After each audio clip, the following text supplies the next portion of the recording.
Je suis belge et lorsque j'étais à l'école d'interprète, on nous encourageait vivement à gommer nos accents.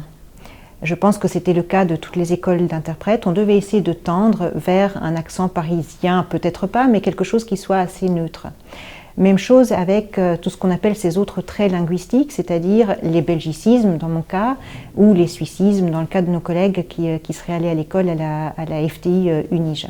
Donc on nous faisait remarquer, nos professeurs étaient sensibles évidemment à ces expressions-là, ils nous les faisaient remarquer quand on les utilisait et on devait essayer de trouver autre chose qui se rapproche du français parlé en France. Donc évidemment, pour ce qui me concerne, j'ai dû apprendre à dire 70 et 90 et ne plus dire 70 et 90, mais d'autres petites expressions aussi.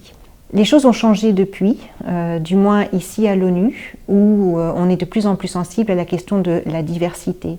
On a évidemment une diversité de locuteurs du français parmi les représentants des États membres.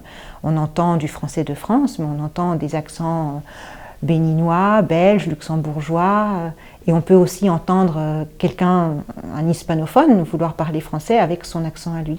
Donc évidemment, cette diversité, elle doit aussi se retrouver en cabine, et on a mené une véritable réflexion pour savoir jusqu'où on accepterait les accents.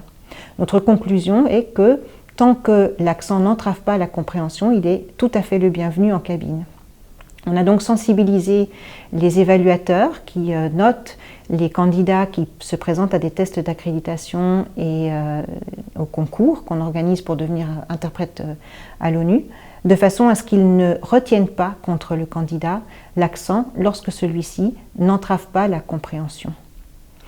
Et pour ce qui est de ces autres traits linguistiques dont je vous parlais plus tôt, j'ai arrêté pour ma part de dire 70 et 90 depuis que j'ai été transférée de New York à Genève, parce que j'ai remarqué qu'à Genève, les collègues en cabine disaient beaucoup plus facilement 70 et 90, parce que les délégations, puisqu'elles évoluent dans un environnement francophone étant à Genève, où on dit 70 et 90, disent aussi 70 et 90. Donc on a beaucoup plus de diversité maintenant aussi dans le français qui est pratiqué en cabine.